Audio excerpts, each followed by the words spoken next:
कुर्बाना हरियादिको परिसदा श्रीरंग देवी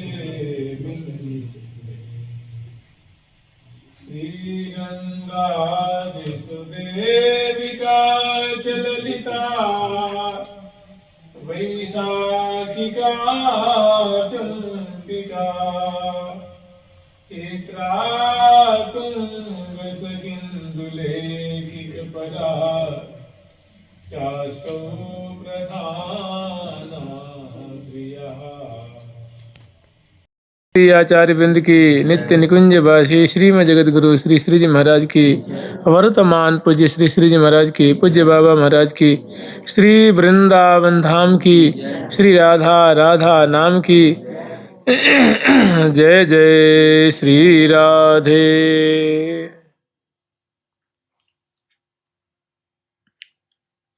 इस ग्रंथ में कई जगह मिसप्रिंट है, तो उसको जैसे बोलेंगे वैसे थोड़ा बोल लेना। कहीं कहीं केवल शब्द शब्द में है, ज़्यादा नहीं है, कहीं थोड़ी थोड़ी पंक्तियों में है। श्री श्री उद्धव घमंड देवाचार्य महाराज की पृष्ठ संख्या 10 पे निकाल लीजिए, पृष्ठ संख्या 10। श्री हरिव्यास देव जी के लाड़िले की जय जय श्री राधे। शोभित सूर्य उदया हो ग्रामली कई माही, चलऊँ बेग दिखे सखी फूली मगाय। अगहन शुक्ला तीज दिन पावन काल सुयोग, प्रगटे उद्धव देव जो लाजे रसिकन भोग। श्री सूर्य ओ ग्रामली कई माही,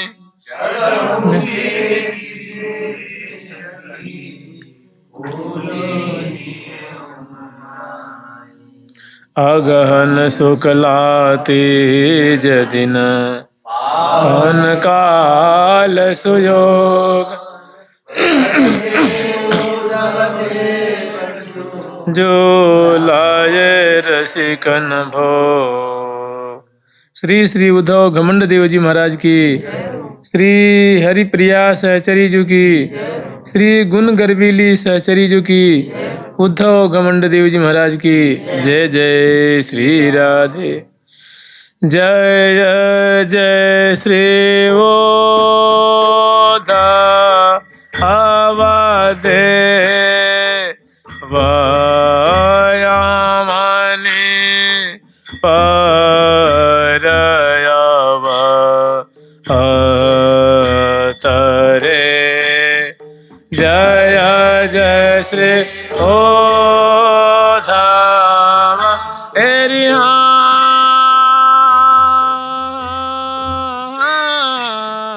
जय जय श्री ओधव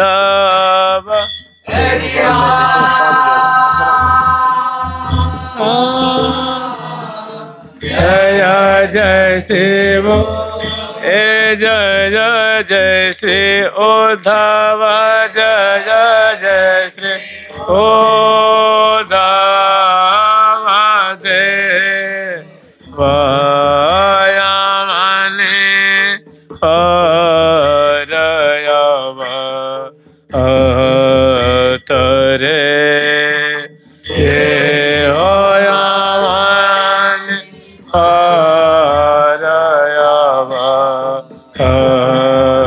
तरे श्री बहित जो के लाल काम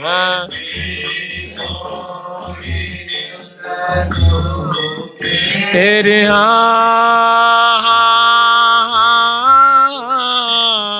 श्री बोहित जो के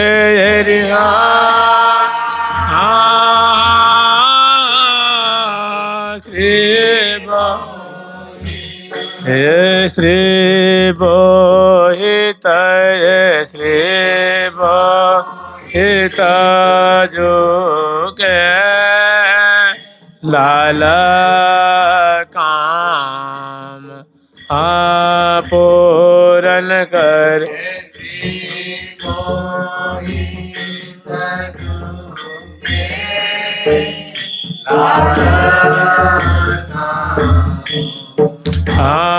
पूरन कर गुरु मार्ग की रीत गुरु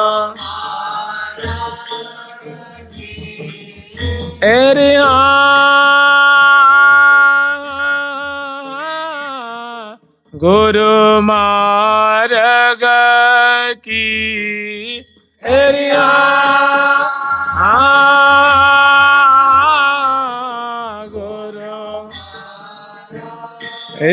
गुरु मार्ग गुरु मार्ग के रे तयावानि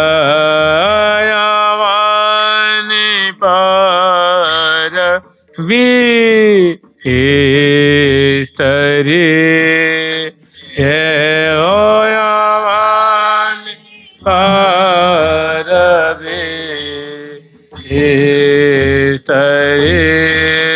प्रगट होया कली काल परमय प्रगट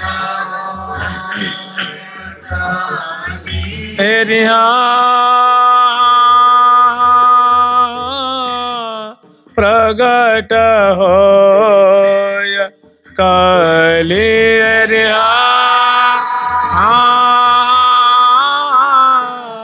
प्रगट हो ये प्रगट हो ये प्रगट हो काले काल परम करुणा करे प्रगट काले काल परम करुणा करे ये करी करुणा रूप ये करी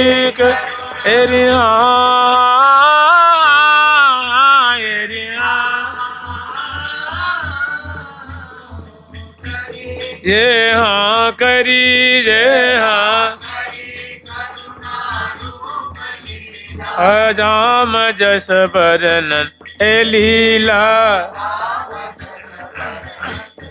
लीला धाम जस बरनन करो जस बरनन कर करी करुणा रूप लीला धाम जस बरनन करो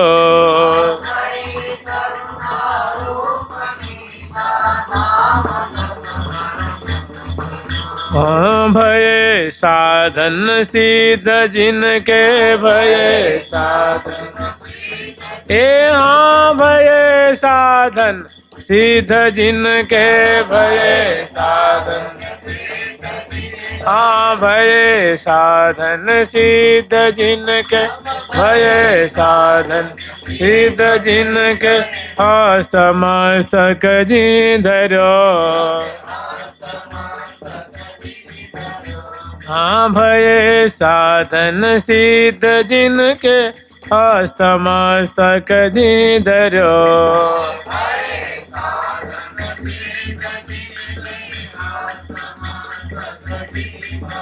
मो भाग बिरवा फलो सजन मो भाग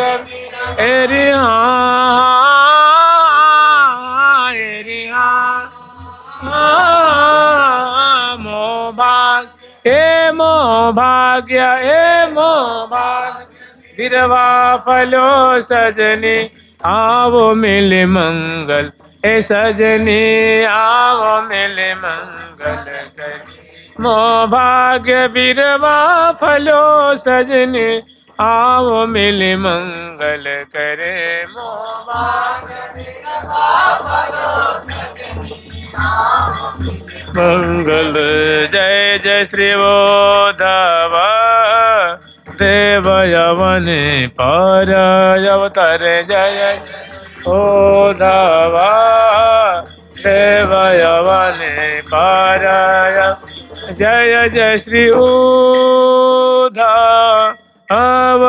देव जय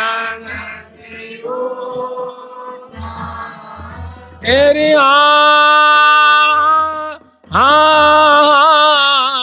जय जय श्री उद्धव एरी जय ए जय जय श्री उद्धव देव जय जय श्री उद्धव देव जगत जसबे स्तरी ओ जगत जसबे स्तरी ओम गोहियानो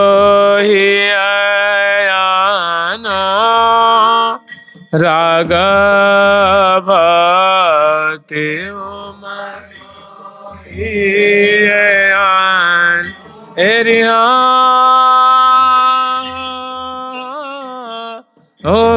गो एरे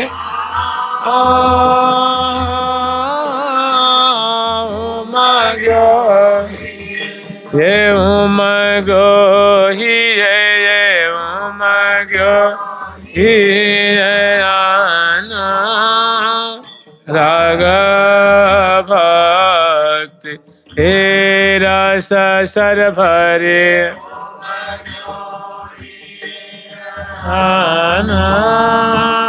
राग हे रस श्री हरि प्रिया जो की प्रिया श्री अरे श्री हरि प्रिया जो अरे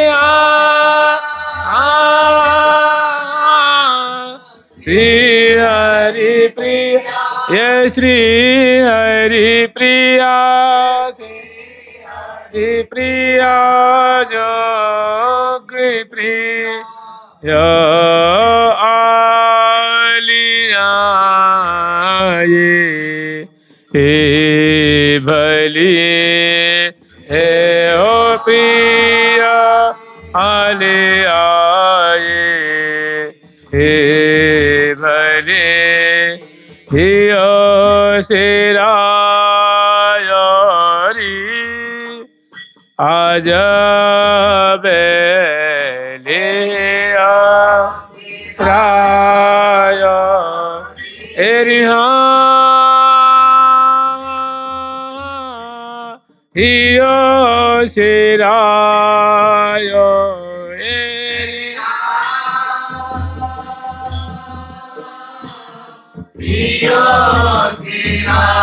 हियो सिराय हियो सिराय ले बेल हे सो फले फले अयो रे आज ए सो फले फल ए हाँ फली ए हाँ फली सु फली बेली हेली फली एरी हाँ एरी हाँ फली हाँ फली हाँ फली सुफली बेली हेली प्रेम की बूंदे झरे हाँ प्रेम की बूंदे हेली प्रेम की बूंदे झरे हाँ की बूंदे झरे मिली टोल टोलन सहचरी मिली टोल मिली टोल टोलन सहचरी मेरी टोल टोल इधर साथ आज धुन करे मेरे साथ इधर साथी है जय धुन इधर साथी है जय धुन कर मिली टोल टोलन सहचरी धर साथी है जय जय करे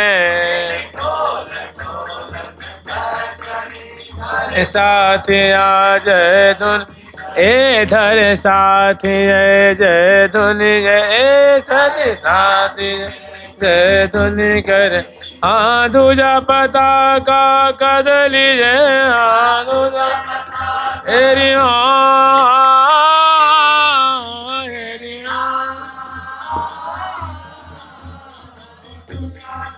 हाँ दूजा ये हाँ दूजा पता कदली रोपन तोरण कलशापन ए तोरण कलश स्थापन ए तोरण कलश स्थापन ए तोरण हाँ दूजा पता का कदली तोरण कलश स्थापन करे का कदली तोरण कलश स्थापन जय जय श्री उद्धव देव जगत जस विस्तर जय जय उद्धव देव जगत जस जय जय श्री उद्धव देव जय जय श्री उद्धव देव हंस कोलरा आज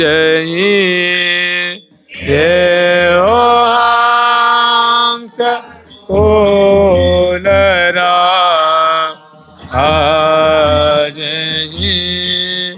बैठे कुंज वासा मन है बैठे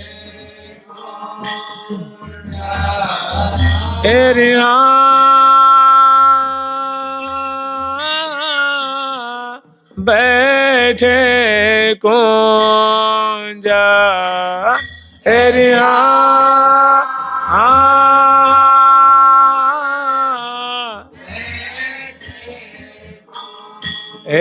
बैठे कुंज बैठे कुंज ने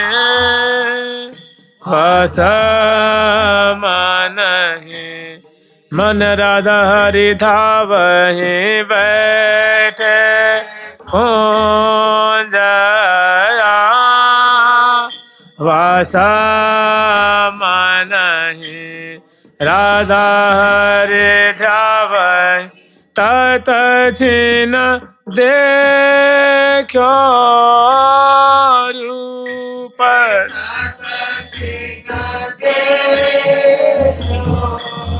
हेरि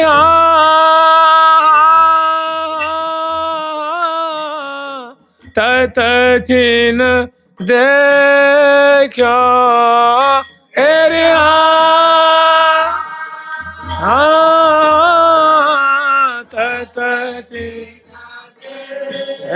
तत छिन देखो ये तत छिन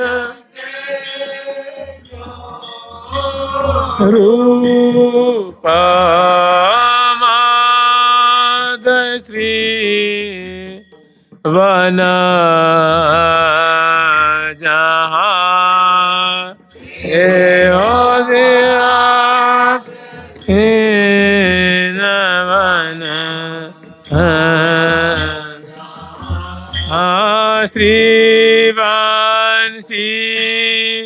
वाटा निकट पुलिन श्री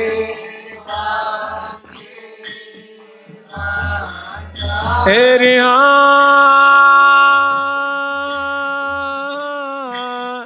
श्री बंसी बाट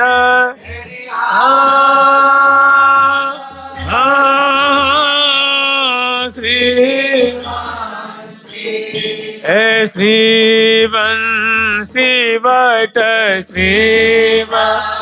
श्री बाट निकट पुलिन मंजुल से बाटा निकट पुलिन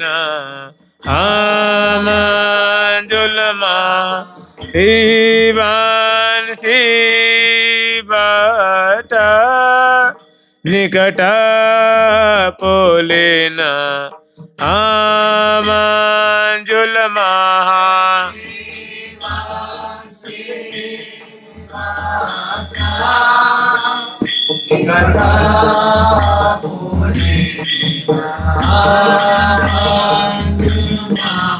ये आमा मंजुल पिलिन ये आमा एरी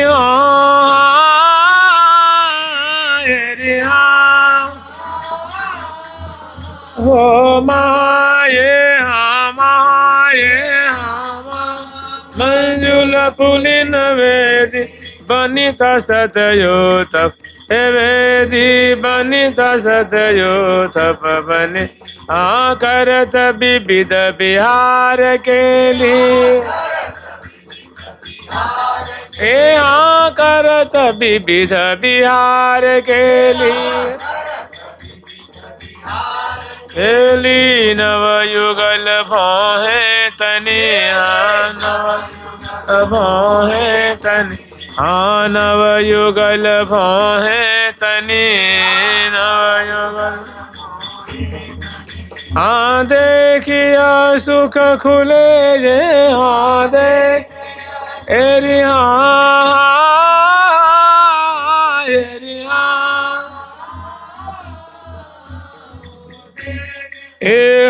देखिए चन पुलक अंगनमा पुलक अंगनमा पुलक अंगनमा लोचन पुलक अंगनमा देखिया सुख खुले लोचन पुलक अंगनमा वही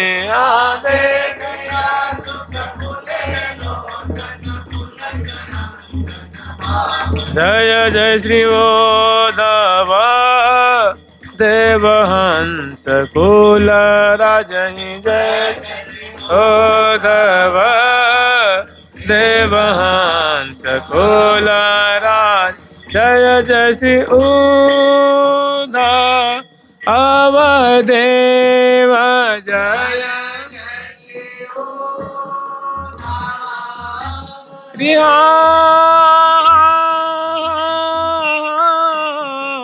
जय जय श्री उद्धव एरिया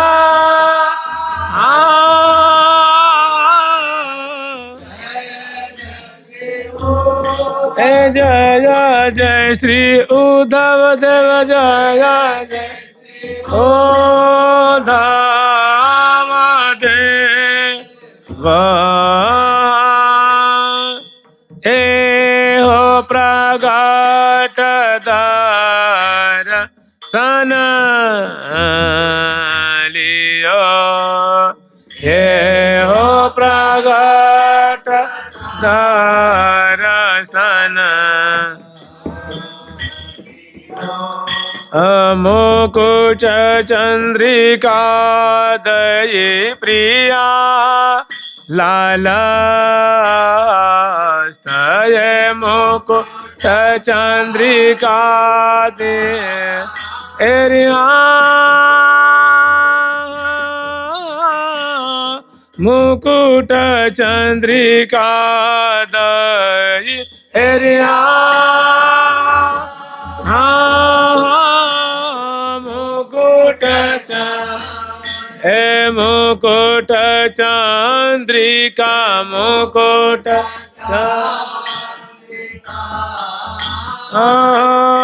दई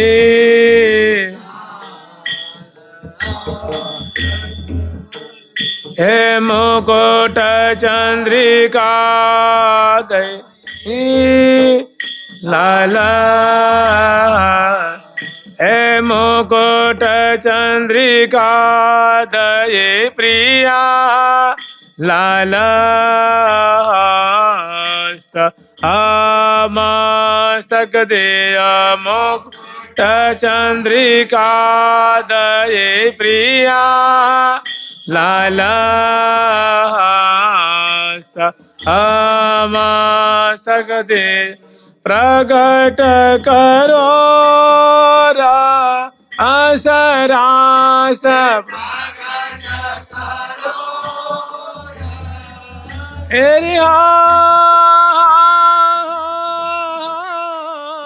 प्रगट करो रस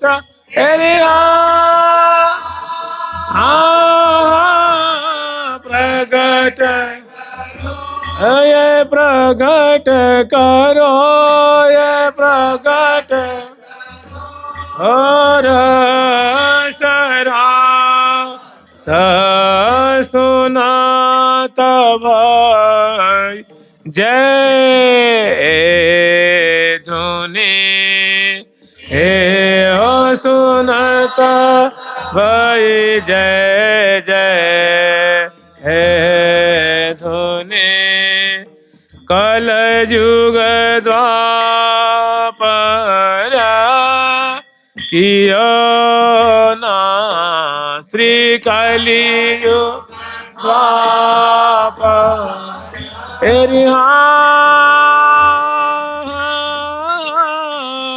कलियुग द्वापर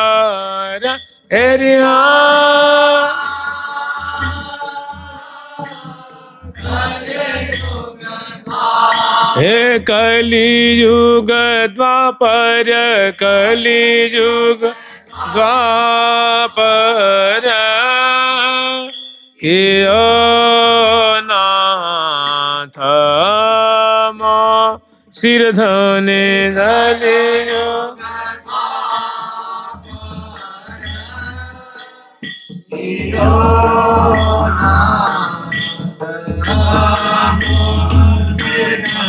ये आंधनी मो सिरनाथ ये आंधनी मो एरिया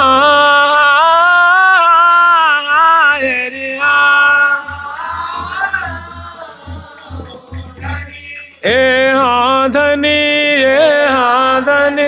मो सिरनाथ प्रगट लिखई गोपुर लिखई गोपुर ए प्रगटे करहला गोपुर ए प्रगटे करहला गोपुर आंधनी मो सिरनाथ प्रगट करहला गोपुर भयो गोदीरनाथ प्रगट करहला मोपुर ए हाँ दूध ए हाँ दधि हरिद्रा में लग ए दधि हरिद्रा ए हाँ दधि हरिद्रा मेल करी नर मेल करी नर नारी दधि कांधो कियो नर दधि कांधो कियो हाँ दधि हरिद्रा मेल करी नर नारी दधि कांधो कियो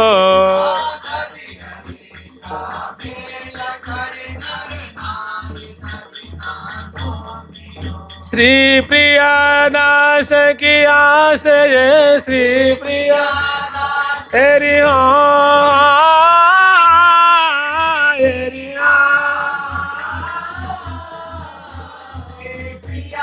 हे श्री प्रिया हे श्री प्रिया ब्रज बास बधाई पाए जो ब्रज जय जय शिवोधव देव प्रकट दर्शन लियो जय ओधव देव प्रकट दर्शन जय जय श्री श्री उद्धव देव जी महाराज की, श्री हरिव्यास देव जी के लाडले की, श्री बोहित के लाल की, श्री बोहित राजकुमार की जय है। जय जय श्री राधे।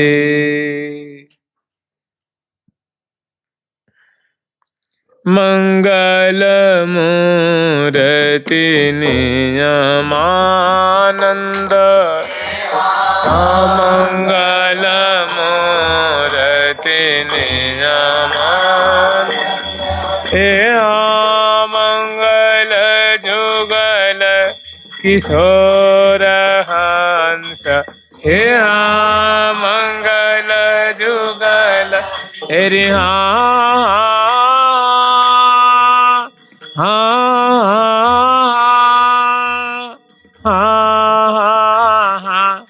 हो मंगल जुगल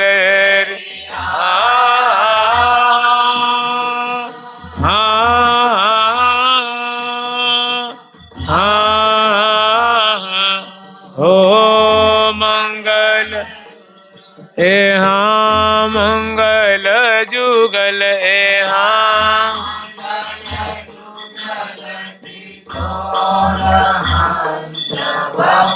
श्री सनकादिक आनंद कंद श्री सनकादिक आनंद कंद हे मंगल श्री नारद मुनि मुनिवर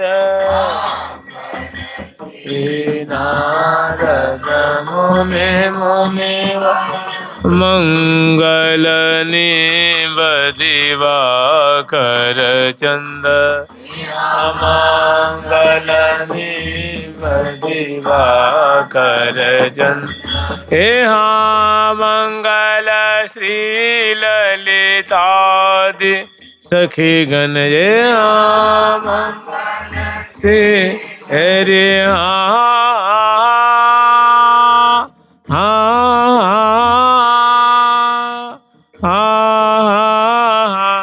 हो मंगल श्री हरे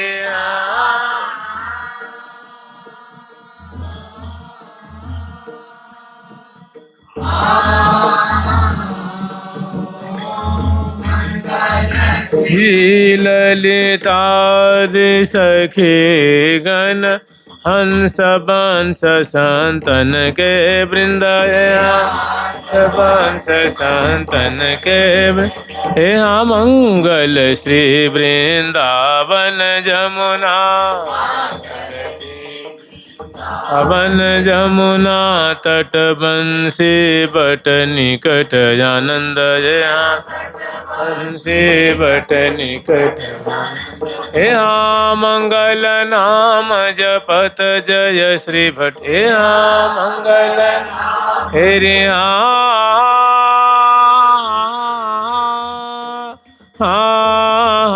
हो मंगल नाम रे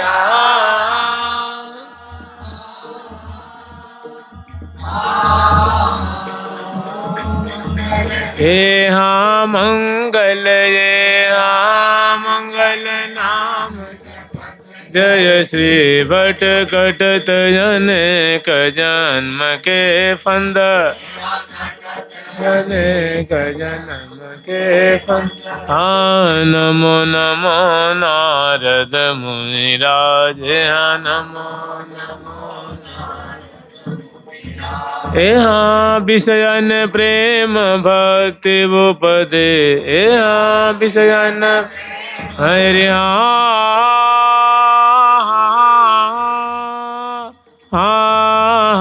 हो विषयन प्रेम हरि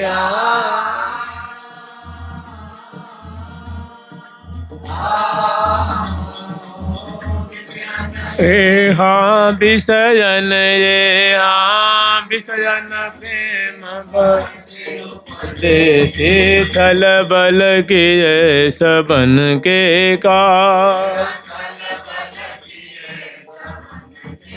हाँ जिन सुचित दहित चिन्हो है हित कीनो है सो सब सुधरे साधु समाज ओ सब सुधरे साधु समाज। हे श्री व्यास कृष्ण लीला रंग राचे हे हाँ हो व्यास कृष्ण रे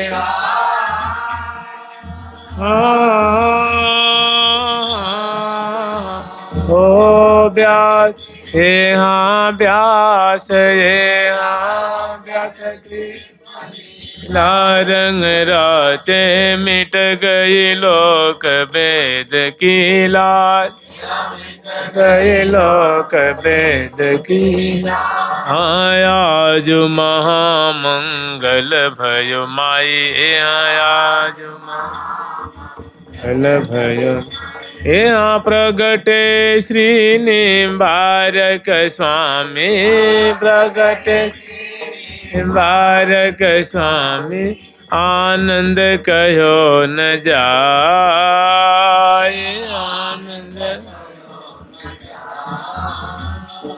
ज्ञान वैराग्य भक्ति सब इनको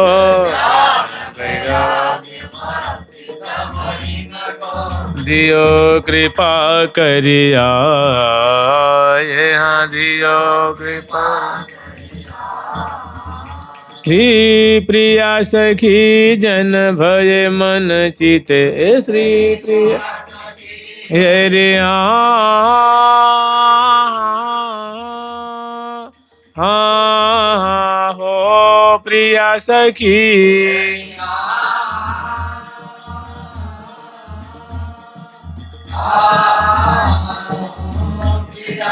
हे हाँ प्रिया सखी हे हाँ प्रिया सखी मन चित अभय निशान बजाय निशान बजा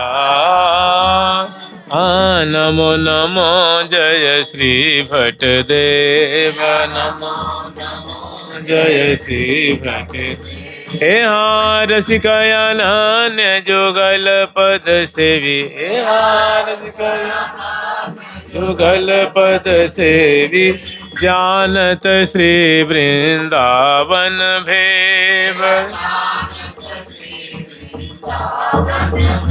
श्री राधावर विनयानन जानत राधावर अनन जानत नाम रटे निसदिन यहटेव नाम रटे निसदिन यहटे हे हाँ प्रेम रंग नागर सुख सागर हाँ प्रेम रंग हर श्री गुरु भक्ति शिरोमणि सेवा हाँ नमो नमो नाये हाँ नमो नमो जय श्री हरि व्यास नमो नमो जय श्री हरि हाँ नमो नमो जय श्री राधा माधव रे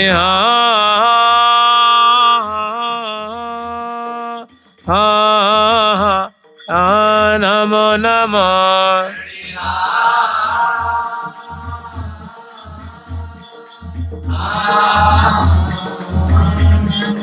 हे हाँ नमो नमो ये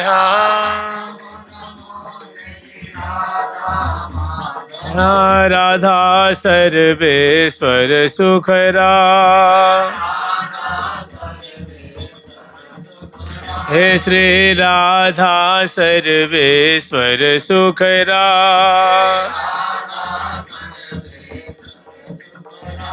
हाँ नमो नमो जय श्री वृंदावन अन यमुना पुलिन निकुंज निवास हयम श्री रसिक गोविंद अभिराम श्याम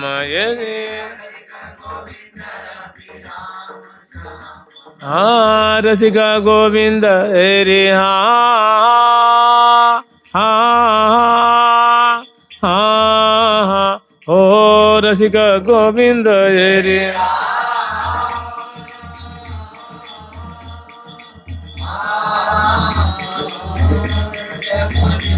हे श्री रसिक गोविंद हे श्री रसिक अभिराम श्याम भजो नमो नमो रस रास बिलास नमो नमो रस रास श्री रसिक गोविंद अभिराम श्याम श्री रसिक गोविंद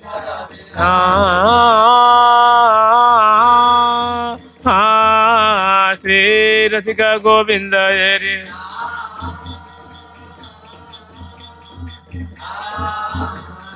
रसिका ए श्री रसिका ये श्री अभिराम श्याम नमो नमो रस रास बिलास नमो नमो रस रास हाँ रसिका गोविंद अभिराम श्याम भजो रसिका गोविंद श्री हाँ श्री रसिका गोविंद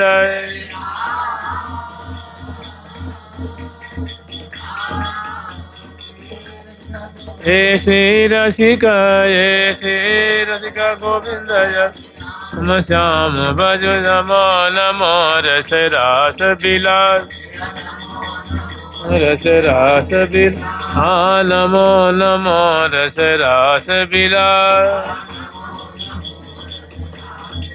श्री रसिका गोविंद अभिराम श्याम भजो रसिका गोविंद हम श्याम भजो नमो नमो रस रास बिलास नमो रस रास बिलास नमो नमो जय श्री हरि व्यास नमो नमो जय श्री हरि व्यास ठाकुर प्यारी लाल जी महाराज की श्री हरिव्यास देव जी के लाडले की श्री उद्धव घमंड देवाचार्य जी महाराज की जय जय श्री राधे ले रहे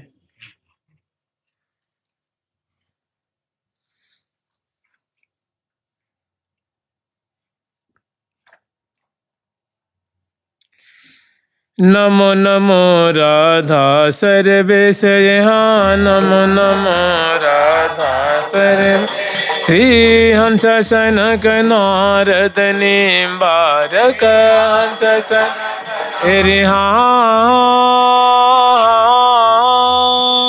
हाँ हो हंस सनक रे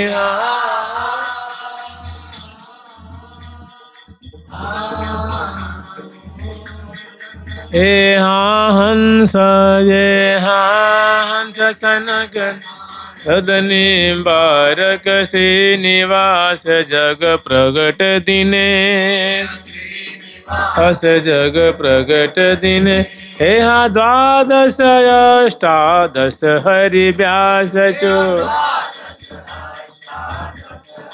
दस जो तिनके द्वादश रसिक नरेश तिनके द्वादश रसिक नरेश श्री उद्धव देव जू की सुभग बधाई हे उद्धव की सुभग बधाई हाँ श्रिया दास हाँ प्रिया दास पावे ब्रज घोष पावे ब्रज घोष हे हाँ प्रिया दास पावे ब्रज घोष पावे ब्रज हाँ नमो नमो राधा सर्वेश नमो राधा सर्वे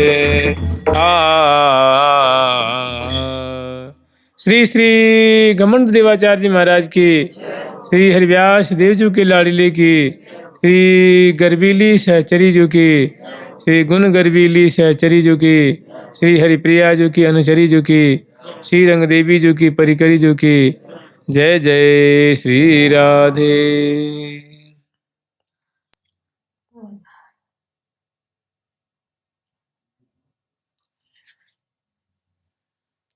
इसे अगला पद है नमो नमो जय बोहित लाल।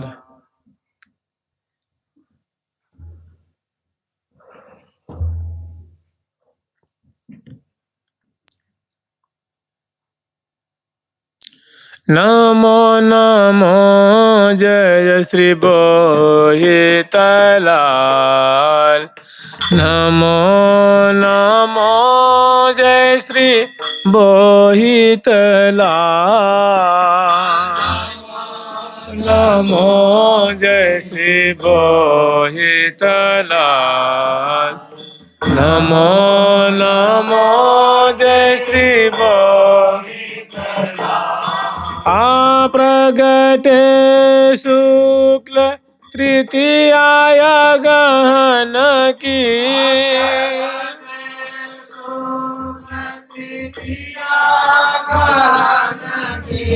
रसिक जनन पर होय कृपा।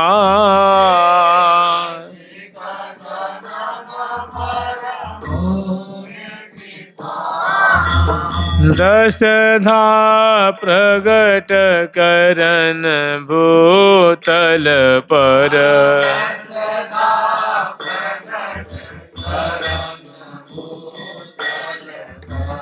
दशधा प्रगट करन भूतल पर।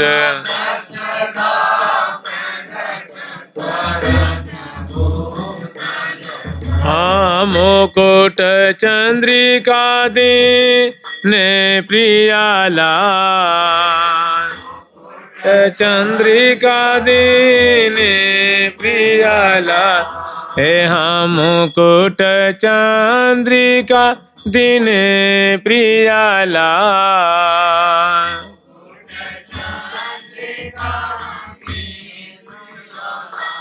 यहाँ करो रास पोषो ब्रज मंडल,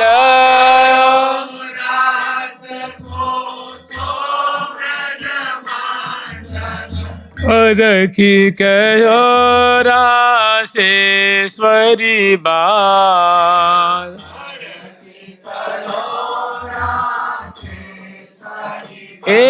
हाँ हर के कहो रासेश्वरी बाल।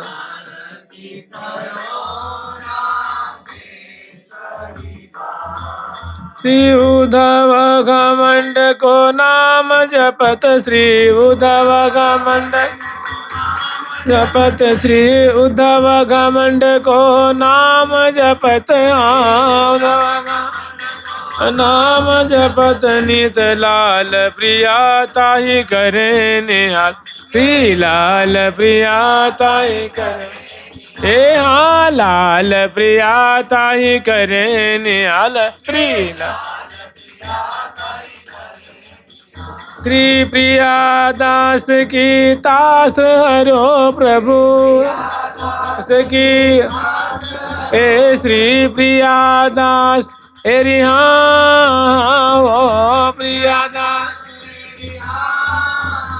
ओ प्रिया दास की त्रास हरो प्रभु।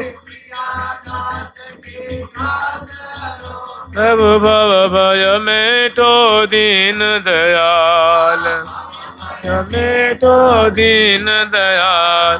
नमो नमो श्री बोहित लाल, नमो नमो श्री बोहित लाल। नमो श्री बोहित लाल, नमो नमो श्री बोहित लाल। श्री बोहित जू के लाडिले की, श्री श्री उद्धव घमंड देव जी महाराज की, प्रिया जो की गुण गर्वीली सहचरी जो की, हरि प्रिया जो की अनुचरी जो की, श्री प्रिया जो की, सहचरी जी की, श्री हितू जी की, परिकरी जी की। जय जय श्री राधे।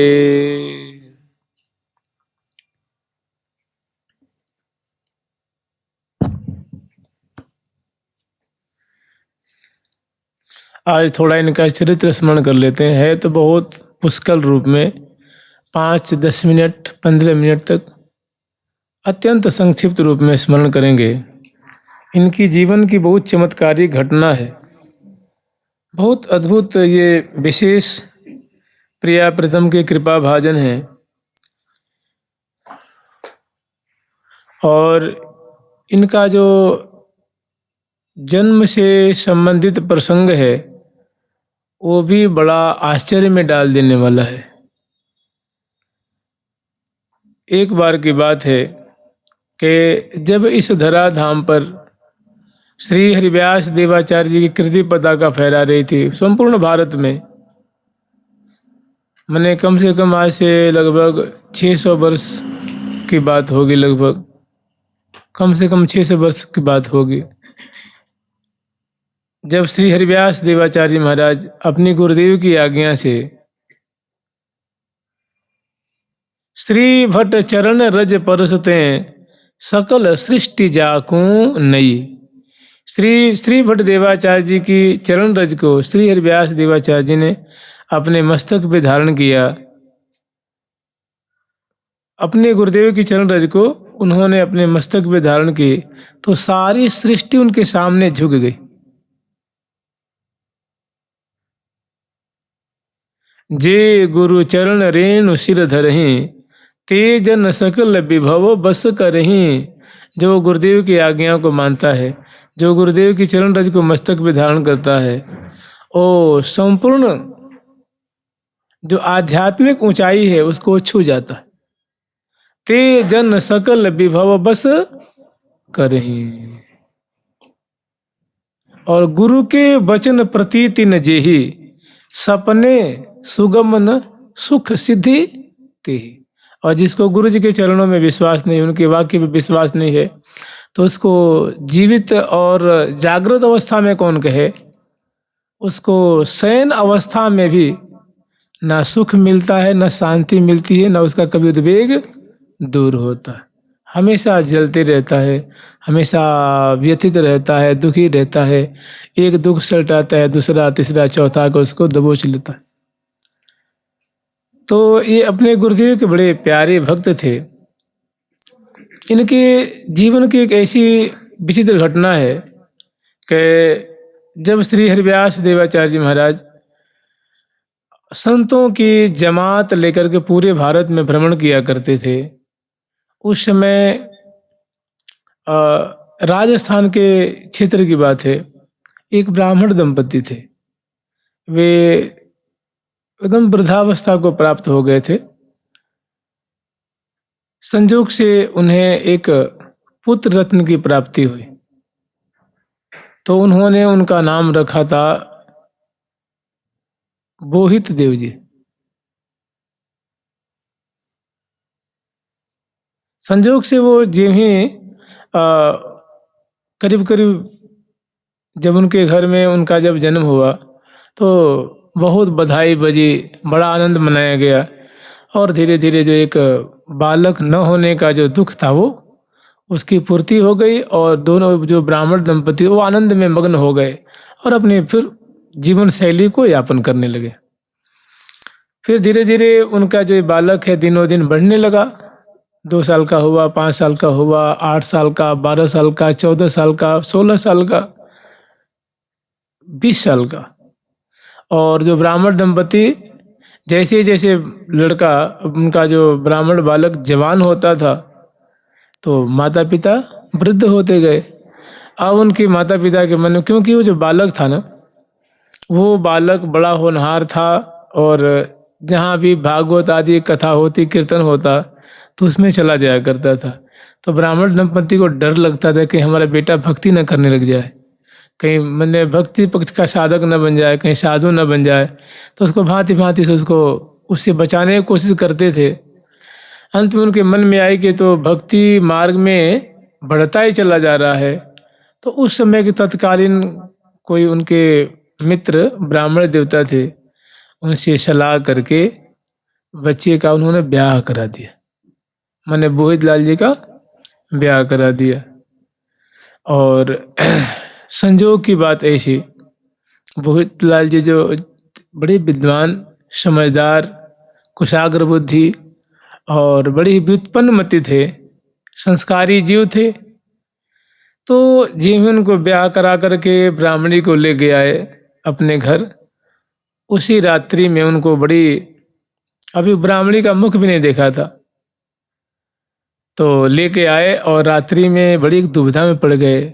लगी विचार करने कि मैं गृहस्थ के बंधन में फंसूं या मैं परमार्थ पथ का पथिक बनूं। इस विचार में दोनों बड़ा द्वंद्व चलता रहा।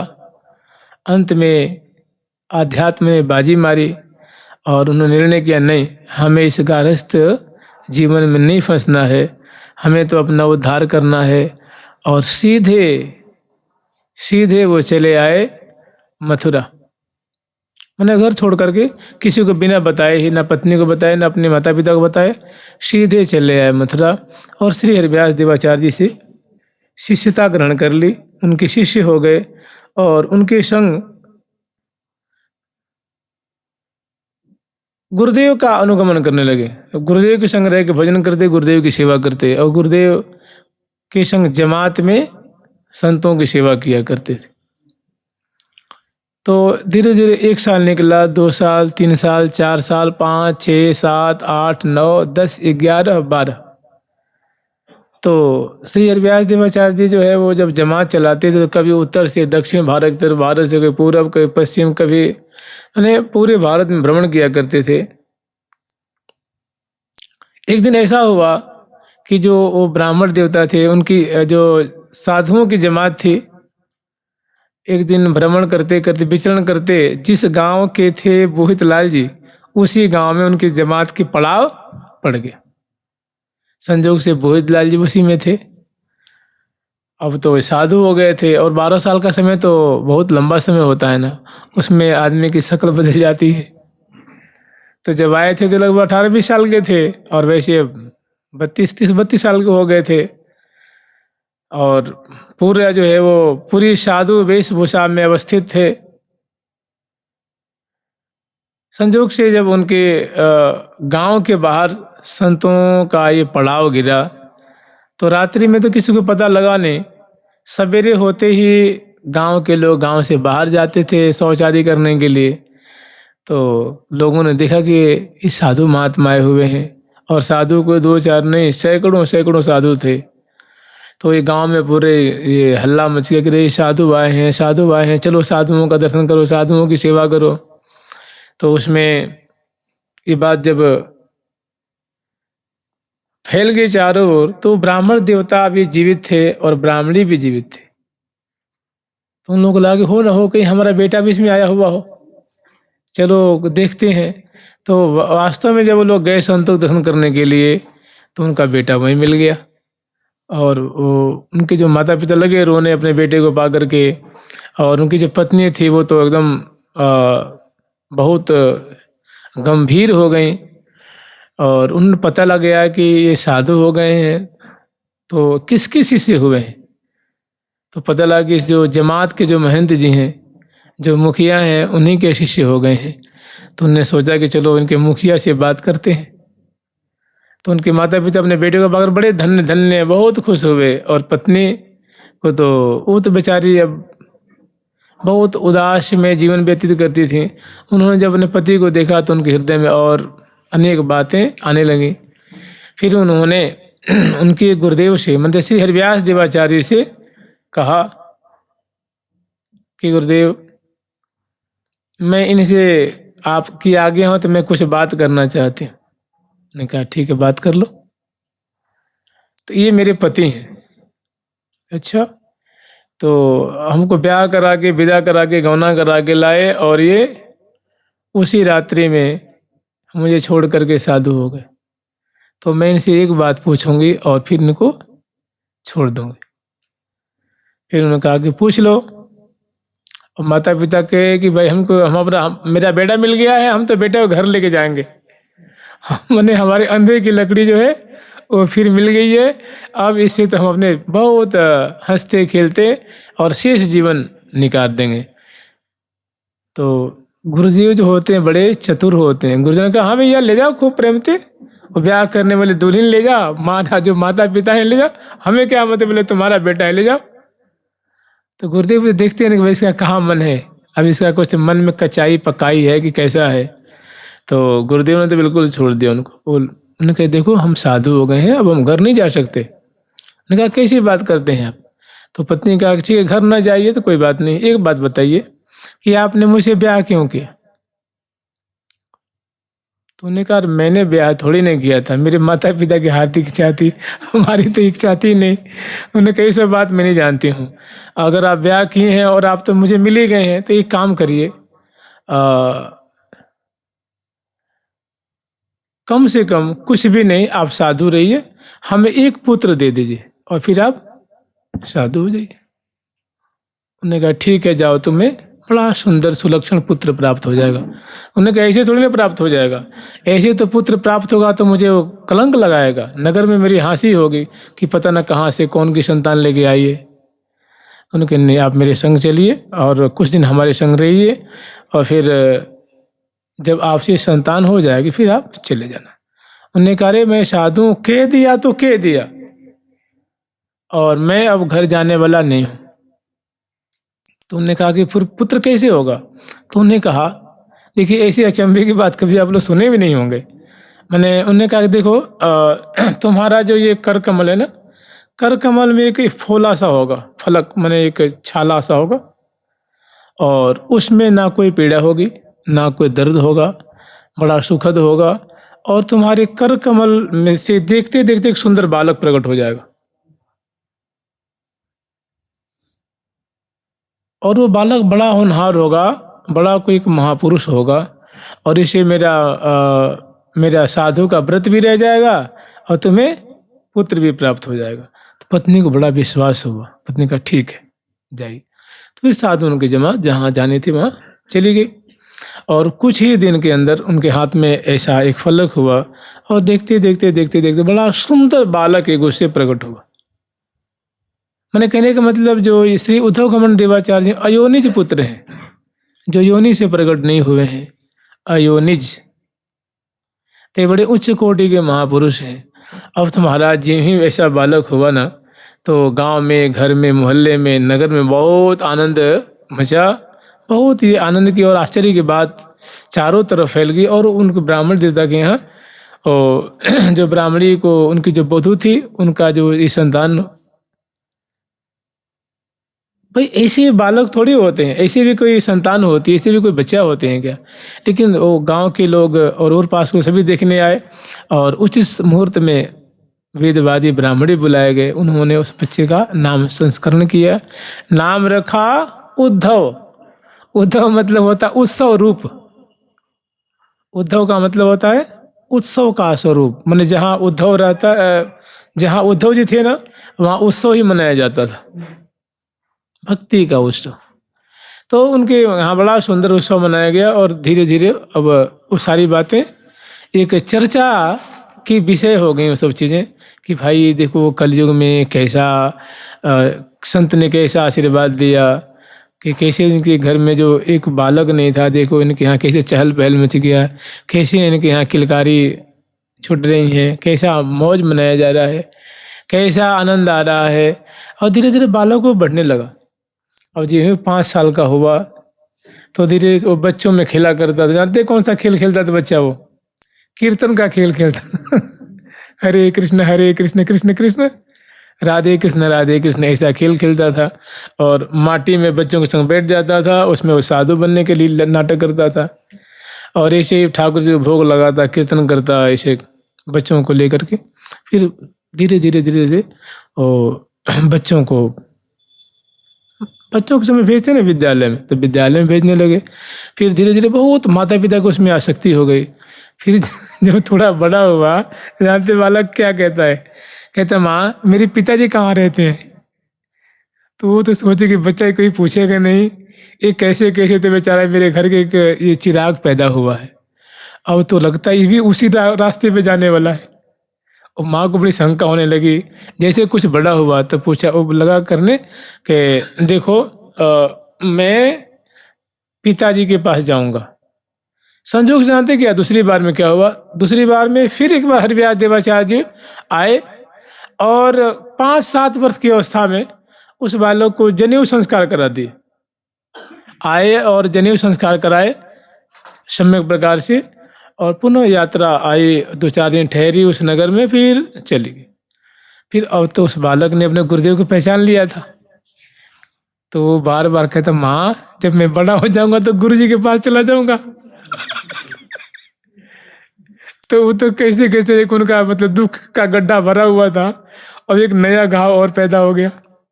और जब वो मतलब कोई बात होती तो हमेशा ये कहता कि माँ मैं गुरुजी के पास जाऊंगा, गुरुजी की सेवा करूंगा, गुरुजी के पास रहूंगा। अब धीरे धीरे माँ की शंका और बढ़ने लगी। जैसे तैसे हृदय पे पत्थर रख करके उसका पालन करती थी। ये भी 16-17 वर्ष की अवस्था हुई तो एक दिन उनको ऐसा वैराग्य उत्पन्न हुआ कि वो घर में रहना उनका दुभर हो गया।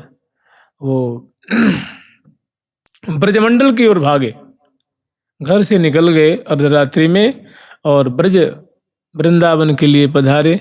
संजोग से देखिए बच्चा तो बच्चा ही होता, नहीं कोई रास्ता डगर थोड़ी नहीं देख रखा था, बस उमंग उठा, गुरुदेव के लिए लगन लगी और चल दिए। संजोग से जिम ही वो मैंने सीधे राजस्थान से अर्थात जयपुर के आसपास उनका घर था, वो सीधे मथुरा वृंदावन न आकर के वो जो होटल है ना, होटल की तरफ जो एक लिखी गांव है, आप लोग जानते हैं, आप लोग गए भी होंगे, वो बिल्कुल ब्रजमंडल की सीमा है वो। संजोग से जब वो ब्रजमंडल आए और ब्रजमंडल की सीमा में जेब ही प्रवेश किया तो देखिए होनहार बालक, संस्कारी बालक थे। तो ब्रजमंडल में पांव मतलब प्रवेश करते ही ब्रजमंडल की दिव्य उनको माधुरी उनके सामने प्रकट हो गई। कहते हैं ना, दिव्य कनकमयी अवनी जटित मणि विविध वर चित्र, मैंने दिव्य स्वर्णमयी भूमि और दिव्य वृक्ष लताएं और दिव्य अवनी की शोभा, ब्रजमंडल की शोभा देखकर वहीं मूर्छित हो गए। मैंने वो जो ये पंचभौतिक शरीर है वो तेज को सहन नहीं कर पाया और वहीं मूर्छित हो गए। दिव्य बने वृंदावन ब्रजमंडल का उन्होंने दर्शन किया, वहीं मूर्छित हो गए। संजोग से गांव के जो लोग थे, लिखी गांव उसका नाम है, आज पहले नाम था लिकई, अब वर्तमान उसका नाम है लिखी। तो कुछ समय बाद वो मूर्छित बड़े हुए थे। गांव के ब्रजवासी गण किसी अपने जरूरी कार्य से आए तो उन्होंने देखा कि बड़ा एक सुंदर बालक जो है मूर्छित पड़ा हुआ है। तो लोग बाग ने उसको जगाने उठाने की, सचेत करने की चेष्टा की, लेकिन वो जगे नहीं। तो ब्रजवासियों ने क्या किया, चारों तरफ घेर करके उसको बैठ गए और राधे कृष्ण कीर्तन करने लगे कि भाई ये लड़का पता न कहाँ का है, किसका है, मूर्छित है। तो इसको मूर्छा भंग करने के लिए उनके मन में आए तो कीर्तन करने लगे। बहुत समय तक कीर्तन हुआ तो कीर्तन ध्वनि को सुन करके वो जो दिव्य जो दर्शन कर रहे थे उन्हें प्रिया प्रति उनको दर्शन कराया, और जो अब आगे का जो काम करना था, जो उनको सेवा सौंपनी थी, तो उनकी मूर्छा भंग हुई। उन्होंने देखा तो लोगों ने पूछा कि बच्चा तुम कहाँ से आए हो, क्या तुम्हारा परिचय है? तो उन्होंने पूछा भाई मैं यहाँ कैसे आ गया, आप लोग कौन हैं? तो उन्हें सभी मतलब एक दूसरे से उन्होंने अपनी बात कही, इन्होंने अपनी बात कही। तो उन्होंने कहा भैया ये ब्रजमंडल है। अच्छा मैं ब्रजमंडल आ गया हूँ? बोले हाँ ब्रजमंडल आ गए हैं। तो उन्होंने सारी बात बताई कि मैं अमुक जगह के रहने वाला हूँ और मैं अपने गुरुदेव का दर्शन करने जा रहा था। तो उन्होंने कहा गुरुदेव कहाँ रहते हैं? तो उन्होंने कहा कि अमुक जगह मथुरा वृंदावन में रहते हैं। फिर उन्होंने उस बच्चे को घेर लिया और बड़ा अन्याय भी नहीं किया कि आप कुछ दिन यहीं रहिए फिर चले जाना। तो कुछ दिन वहीं लिखी गांव में वो रहे। उसके बाद वहाँ सुंदर रह करके भजन किया और कुछ पेड़ लगाए थे, कुछ स्तंभ बनवाए थे।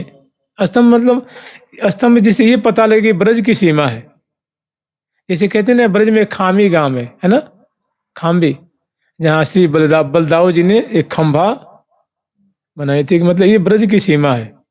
उसके बाद ब्रज के बाहर का क्षेत्र है और यहाँ से अंदर जो क्षेत्र है, तो उसी से वो वहाँ खामी नाम के गांव में जहाँ उन्होंने खंभा बनाया था, ऐसे ही उन्होंने लिखे गांव में उन्होंने बहुत बड़ा एक खंभा, एक सीमा का प्रदर्शन कराने के लिए एक पहचान बनाई थी, अनेकों वृक्ष आदि लगाए थे और कुछ दिन वहाँ रहे और उसके बाद फिर गुरुदेव के दर्शन करने आए।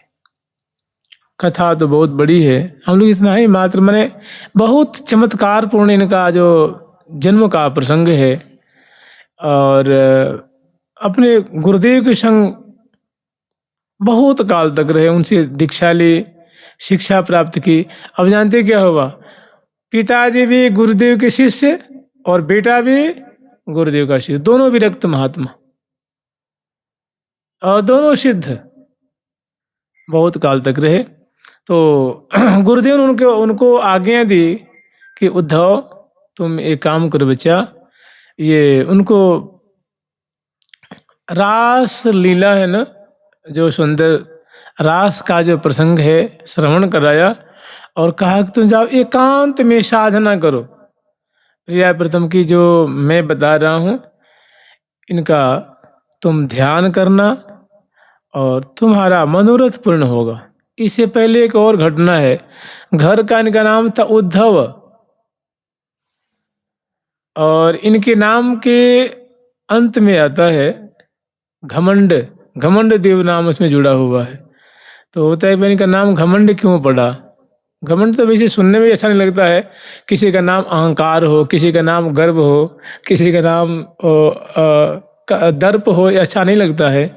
तो इसके पीछे भी एक बहुत सुंदर घटना है। जब ये अपने गुरुदेव के सन्निधि में रहते थे तो उस समय दोपहर में गुरु भाइयों में सत्संग हुआ करता था। तो कभी ऋषिकेश देव जी, कभी स्वभुराम देव जी, कभी परशुराम देव जी, माने एक कोई सत्संग के विषय पे चर्चा करता और सब गुरु भाई और संत महात्मा सुना करते थे। तो उसमें क्या हुआ कि एक बार उद्धव देव जी का समय आया, मतलब उनका अवसर था, उनकी पारी थी, तो वे श्रवण कराने लगे और गुरु भ्राता जो है वो सब वो सत्संग लाभ करने लगे। तो प्रसंग आया तो इन्होंने नाम की जो महिमा है, भगवान की जो शरणागति है और गुरुदेव की कृपा का क्या बल होता है, इसी विषय पे चर्चा कर रहे थे।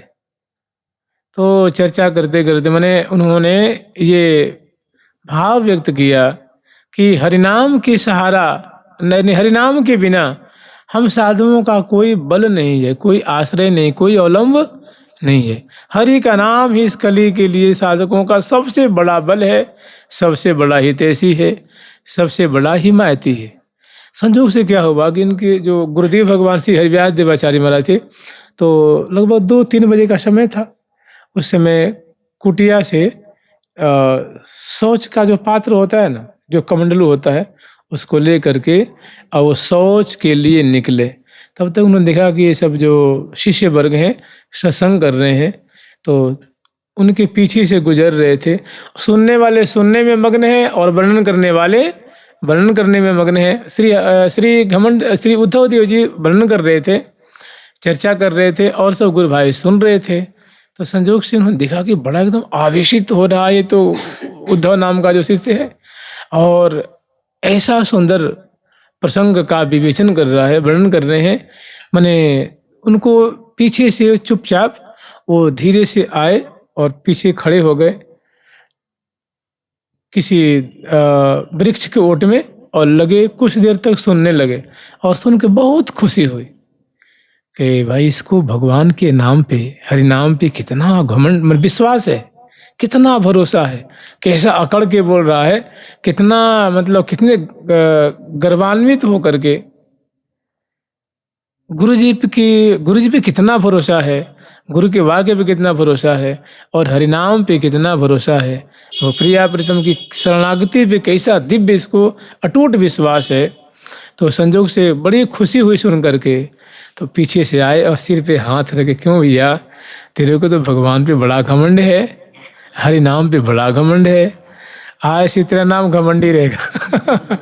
गुरुदेव नाम रख दिया घमंडी। और भाई गुरुदेव का दिया हुआ नाम आप लोगों ने सुना होगा।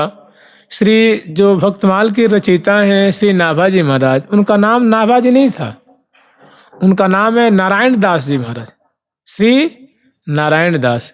लेकिन गुरुदेव की नाभि की बात को जान गए, हृदय की बात को जान गए, इसलिए उनका नाम हो गया नाभा।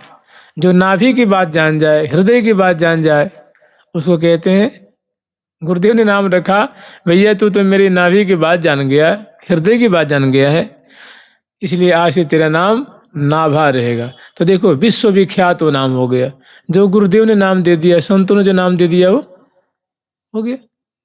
वो पूरा देखो, पूरे विश्व में उनको श्री नारायण दास नाम भक्तमाली लोग जानते हैं, जो भक्तमाल लगाते हैं ना, वे जानते हैं, परंपरा के लोग जानते हैं कि उनका नाम नारायण दास है। ऐसे ही एक श्री निवासाचार्य, श्री आचार्य निवास दास उनका नाम था, लेकिन वो एक टीला पे रह के भजन किया करते थे और बिना दीक्षा लिए ही वो हरिनाम के प्रभाव से सिद्ध हो गए थे। तो इसलिए उनका नाम ही टीला जी महाराज, टीला जी महाराज, टीला जी। न भक्तमाल में उनका चरित्र है। नाम था उनका श्री साकेत निवासाचार्य, उनका नाम था श्री साकेत निवासाचार्य। लेकिन वो नाम तो प्रकाश में नहीं आया, जो संतों के द्वारा जो नाम प्रकट हुआ वही नाम उनका हो गया टीला जी, टीला जी, टीला जी। ऐसे ही हमारे यहाँ एक श्री हरिव्यास देवाचार्य जी महाराज के एक और शिष्य थे, उनका नाम था गोपाल देव जी। देखिए, जो संतों के मुख से निकल जाता है ना, जो गुरुदेव के मुख से निकला वही प्रख्यात हो जाता है, वही प्रसिद्ध हो जाता है। एक बार श्री हरिव्यास देवाचार्य जी महाराज ने एक आश्रम बनवाया और आश्रम में सेवा पूजा पधराई थी, तो उसमें कुछ आश्रम की व्यवस्था मतलब कुछ बिगड़ने लगी। मैंने वहाँ कोई सेवा पूजा की व्यवस्था को संभालने वाला कोई नहीं था, तो उन्होंने कहा अपने गोपाल देव जी को, गोपाल तुम जा कर के ठाकुर जी की जो सेवा पूजा है, संतों की सेवा को संभालो। तो उस समय तो क्योंकि बड़े वैराग्यवान महात्मा थे वो, उनको ये आश्रम की जिम्मेदारी में उनका मन लगता नहीं था। तो उन्होंने कहा गुरुदेव की आज्ञा, कुछ बोलने, उनका ठीक है गुरुदेव। तो साल 6 महीना तक आश्रम को संभाले, वहाँ की व्यवस्था को बढ़िया देखी, लेकिन मन लगता नहीं था। वो कहीं गुफा में रह करके, एकांत में रह के भजन करना चाहते थे। तो जब नहीं रहा गया तो गुरुदेव के पास आए और गुरुदेव से उन्होंने कही कि गुरुदेव मैं बस 5-7 दिन के लिए थोड़ी भ्रमण करना चाहता हूँ। तो गुरुदेव ने कहा ठीक है, जल्दी आ जाओगे ना? ने कहा हाँ गुरुदेव आ जाऊँगा। लेकिन वो साल भर तक आए नहीं, गुरुदेव को संभला करके और चले गए। और कुछ दिन के बाद लौट के आए और आगे गुरुदेव के चरणों में प्रणाम कीजिए। क्यों रे भैया, तूने कही 7 दिन में आ जाऊँगा, तो साल भर से ज़्यादा समय निकल गया है, तू तो बड़ा लफड़ा लगता है, लबरा लगता है। लबरा समझ, लबरा लफड़ा मैंने झूठ बोलने वाला। तो महाराज उनका नाम ही एक लफड़ा गोपाल। उनका नाम हमारे जो अपनी जो निवारक में परंपरा है, द्वादश परंपरा है, उसमें एक लफड़ा गोपाल जी की परंपरा है। ये स्वभुराम देवाचार्य जी की है, श्री परशुराम देवाचार्य जी की है, उद्धव घमंड देवाचार्य जी की परंपरा है, श्री मुकुंद देवाचार्य जी की परंपरा है, और लफड़ा गोपाल देव जी की परंपरा है। इस विशेषकर पंजाब क्षेत्र में ज़्यादा है। आज भी पंजाब क्षेत्र में गांव-गांव में, शहरों में बहुत निम्बार्की आश्रम है। तो उसमें लफड़ा गोपाल देव जी की परंपरा, मैंने गुरुदेव के मुख से निकला वही प्रसिद्ध हो गया। तो इनका नाम था बचपन का उद्धव, और उद्धव देव नाम हुआ। और जब गुरुदेव इनकी जो बुद्धि की प्रवणता देखी, भगवान पे विश्वास, भगवान के नाम पे शरणागति पे अटूट अचल विश्वास देखा, जो गर्व देखा, अहंकार देखा, घमंड देखा, तो उन्होंने नाम रख दिया घमंड। तो इनका नाम है उद्धव घमंड देवाचार्य जी महाराज। इसीलिए इनको घमंड देवाचार्य। और जहाँ लिकई जो ग्राम है, उधर के लोग इनको घमंडी बाबा कहते हैं, घमंड बाबा, घमंड बाबा, घमंड बाबा। उस पूरे क्षेत्र में घमंड बाबा के नाम से उनकी प्रसिद्धि है। और एक आप लोग जो प्रसिद्ध आख्यान है और आप लोग जानते ही हैं कि जब इनको रास रस की प्रिया प्रीतम की लीला का स्मरण कर रहे थे, ध्यान कर रहे थे, तो प्रिया जो प्रकट हुई, लाल जी प्रकट हुए और रीझ करके दोनों प्रिया जो और लाल जो उनके सिर पे हाथ पधराए, इनको दर्शन दिए और अनंत सखी जन दिव्य मंडल रास मंडल और प्रिया प्रीतम की रासलीला की माधुरी दर्शन करी। प्रिया प्रीतम रीझ करके प्रिया जो अपनी चंद्रिका, लाल जी ने अपना मुकुट प्रदान किया और आज्ञा की कि तुम इस चंद्रिका और मुकुट को ब्रजवासी बालकों के मस्तक पे जब पधराओगे, किसी बालक को राधा रानी के रूप में, किसी बालक को कृष्ण रूप में और कुछ बालक को सखी रूप में सजा करके, और जो हमारी रास लीला है ना, इसका अनुकरण कराओगे, तो हम तुम्हें वचन देते हैं इससे बड़ा शुभ का विस्तार होगा, हमारे भक्तों को बड़ा एक अवलंब मिलेगा। और जिस बालक के मस्तक पे चंद्रिका और ये मुकुट धारण कराओगे, उसमें मेरा ही आवेश रहेगा, हम दोनों का ही आवेश रहेगा। तो ऐसी चमत्कृति हुई कि जब पहली बार जब मुकुट चंद्रिका इनको मिली, तो करहेला गांव के ही ब्राह्मण बालकों के, एक का नाम था खेम करण और दूसरे का नाम था तुलसी, और बच्चों का नाम तो उदय करण और कुछ कुछ नाम था। उन बच्चों के मस्तक पे उन्होंने ब्राह्मणों से बालक मांगे, ब्राह्मणों ने अपने बालक दे दिए। और जब रासलीला शुरू की तो बालक चंद्रिका और मुकुट धारण किए, और जब कुछ जो मानो कुछ समाजी होते हैं ना, कोई मृदंग बजाने वाले, सारंगी बजाने वाले, बंसी बजाने वाले, वीणा बजाने वाले, पखावज आदि बजाने वाले, तो सुंदर समाजी उपस्थित हुए और बालकों को ट्रेंड किया गया, उनको शिक्षा दी गई। और जब उनसे मैंने कुछ दिन शिक्षा दे करके और उनको जब रास लीला का अनुकरण करवाया गया, तो जिस बालक के मस्तक पर चंद्रिका और मुकुट धारण कराए थे, वो बालक ही अंतर ध्यान हो गए, मैंने सीधे प्रिया प्रीतम के पास पहुंच गए। देखते देखते देखते देखते वो अंतर ध्यान हो गए। अब हमारे तो खुशी भी हुई और हाहाकार भी मच गया कि भाई हमारे बालक चले गए, हमारे बालक चले गए। बालक कौन थे? लेकिन बड़े प्रभावशाली महात्मा थे जिनको प्रिया प्रीतम दर्शन दिए होंगे। उनकी वाणी में कितना ओज होगा ना, कितना प्रभाव होगा।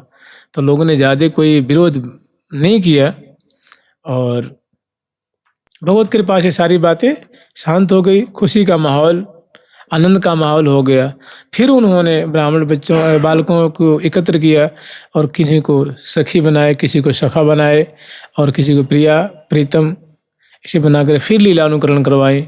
उसके बाद कोई बालक गायब नहीं हुआ। उन्हें कहा कि हे प्रभु, हे प्रियालाल, अगर ऐसे आप बालकों को अपने पास बुला लेंगे तो आप तो कह रहे हैं कि रासलीला का विस्तार करो, तो रासलीला का विस्तार कैसे हो? आप ये बताइए, कौन अपना बालक देगा?